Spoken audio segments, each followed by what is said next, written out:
Hi everyone, today I'm going to be doing this fruit here.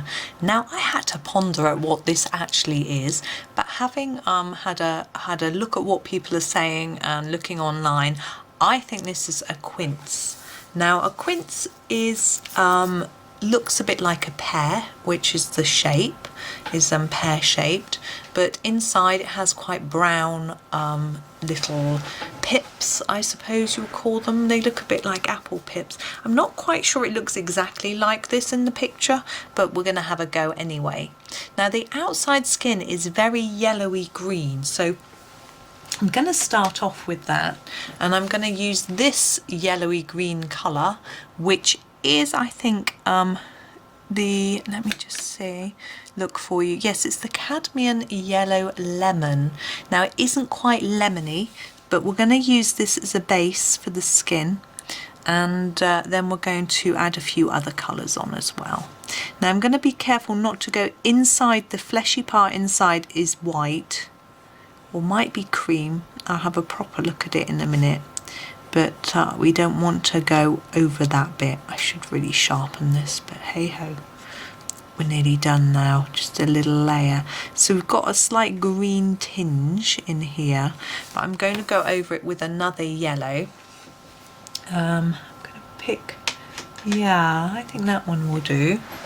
This is the light yellow glaze, and we'll go over that with that as well. Now with regards to shadowing on this one, it does have a little bit of shine on the skin. I suspect it might depend on whether it's waxed. A lot of fruit in the UK at least gets waxed on the skin to make it look extra shiny, so maybe that happens to this one as well. But I think we're going to just add a darker colour just to give it a little bit of tone, shadow, etc. So I'm going to go for the cadmium yellow, which is definitely a different colour. It looks quite neon in the camera, and it would definitely be darker down here, so just going to add a bit of that down here just to darken it a bit, and possibly on each side here just to give it a little bit more shape.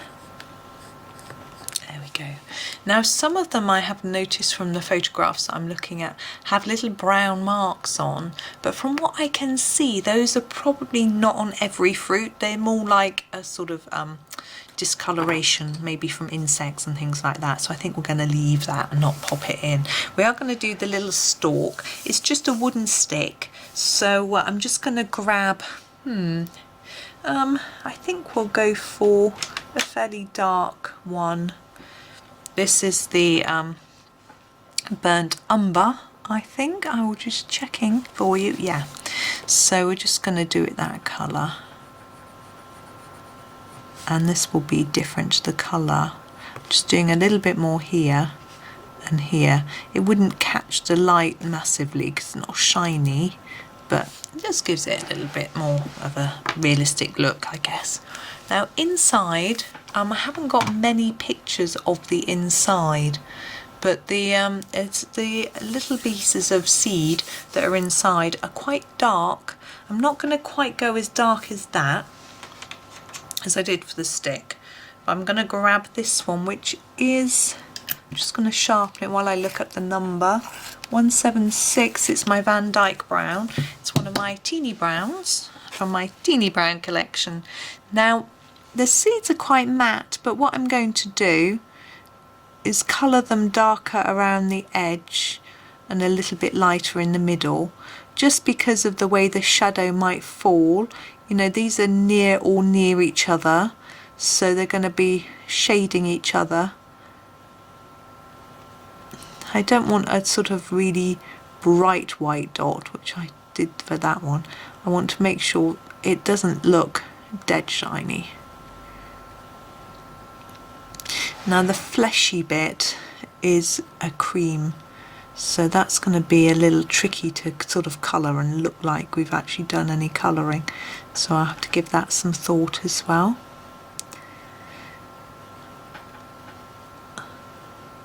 I don't know if you get quince where you live or if you've ever eaten it. I never have. There is a quince tree in a street around here where I sometimes walk with the children. It's a lovely street.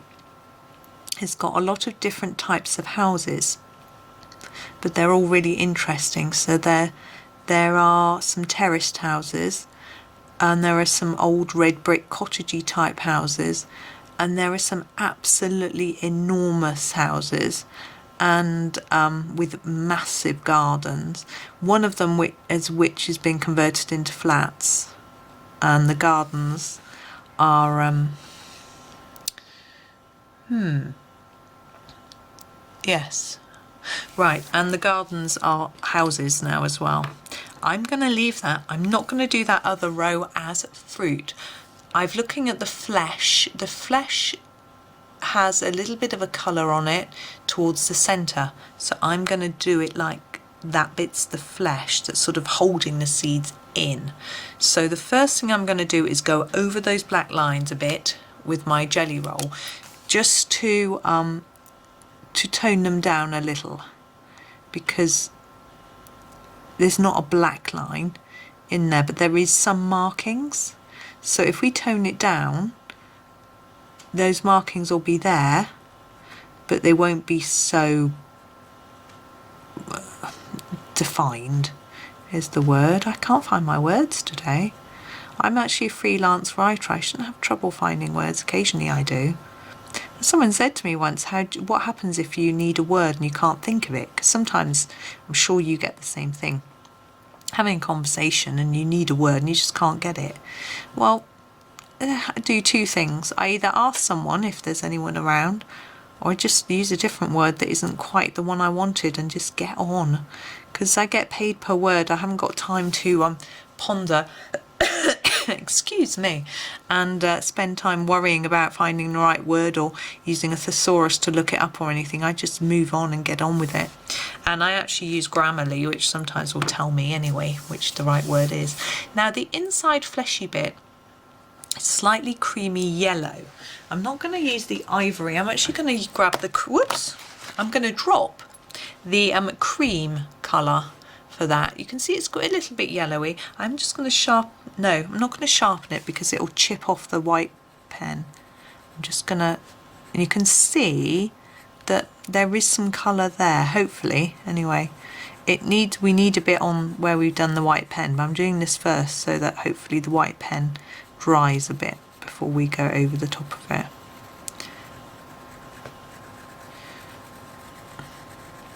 Now this isn't going to look as realistic as some of our fruit and veg have looked, I don't think. I'm going to do that in the middle as well. There isn't really a cavity in the middle in the pictures that I've seen, so I'm not really sure what to do with that. You can see how that's chipped off the white pen a little bit, but I'm not going to worry too much about that. Now I'm going to do a little shine area on the outside with the white pen as well. I'm going to do it just here. I don't know how well it's going to show up because it's on yellow, but I can't really see what I'm doing either. But it's there, and I know it's there, so there we go. Right, that's our I can't even remember what it's called, our quince done now. So I think I'm going to leave it there. I may actually, hang on, grab my Van Dyck Brown, just go over that there. There we go. Just make it look a little bit brown, a little bit more real. There we go. So I am done now, definitely. I'm going to leave it alone. So that's another little quickie for you, give you an idea of how to colour that one. So thank you very much for watching, and happy colouring.